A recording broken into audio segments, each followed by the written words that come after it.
So in this video, I'm going to show you how to set default responses when you're using open questions.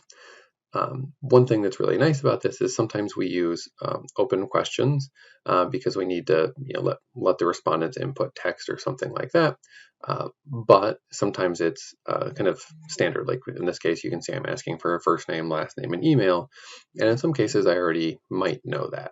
And so one thing that's really nice about setting default options is it can just make it easier for the respondents. It's a good way to reduce response burden in some cases when you're using open questions.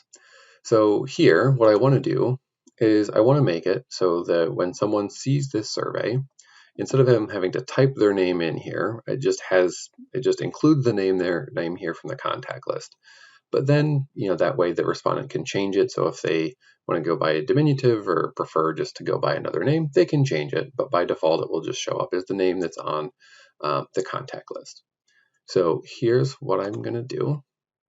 So I click this little gear wheel thing right here. And then I go to default choices. And I click that. And then it brings up this menu.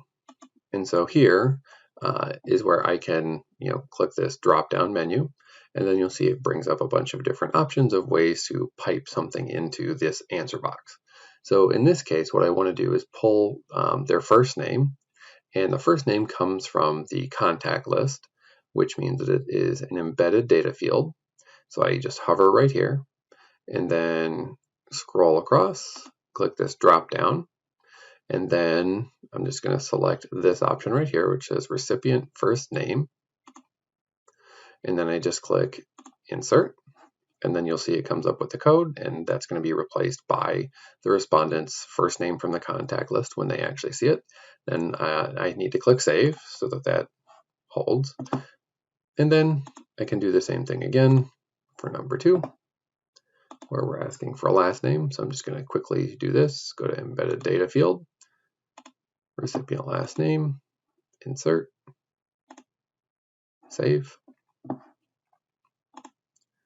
Same thing here, default choice. This time I'm going to use, instead of the name, I'm going to use recipient email.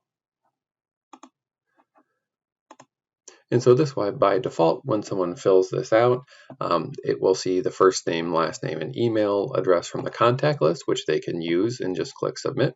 And then the data will be recorded that way, or they can change it if they want. So if they prefer to go by a different first name, use a different last name, or would prefer, say, to use a personal email address or something like that instead of the campus email address that I'm piping in here, then people have that option. So this is just a way to make the process of filling in closed responses a little bit easier when there are kind of standard ways of responding to these questions.